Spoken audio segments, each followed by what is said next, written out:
Le BTS support à l'action managériale par apprentissage, une formation en alternance professionnelle, diplômante et qualifiante. Le recrutement passe par la signature d'un contrat d'apprentissage avec un employeur.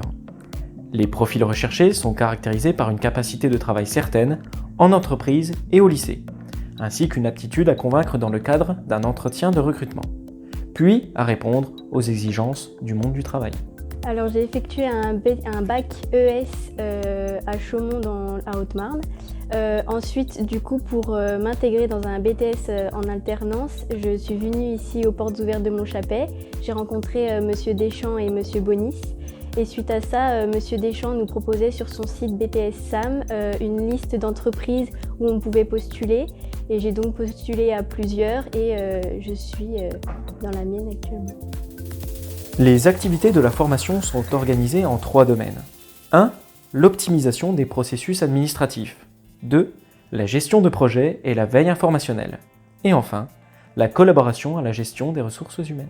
Ma discipline préférée, c'est la culture économique, juridique et managériale, puisque ça reprend du droit, que j'aime beaucoup, et on a une ouverture d'esprit sur le monde des entreprises plus prononcée. Ça nous permet de mieux comprendre le monde après dans lequel on est amené à travailler. La formation est constituée de 32 semaines de présence en entreprise et 20 semaines de présence au lycée. Un stage en contexte international, en France ou à l'étranger, est possible en première année si ce type de contexte n'existe pas chez l'employeur. Alors le fait d'être en entreprise, ça m'apporte énormément de confiance en moi.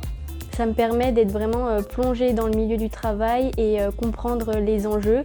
Et la différence entre revenir en cours et être au travail, ça amène à vraiment collaborer entre les deux pour pouvoir acquérir toutes les compétences qui sont utiles.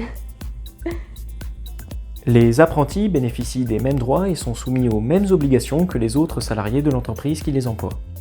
Ils perçoivent une rémunération sur l'ensemble de la durée de la formation, dont le montant est fixé par le ministère du Travail, tout en bénéficiant d'une expérience professionnelle solide.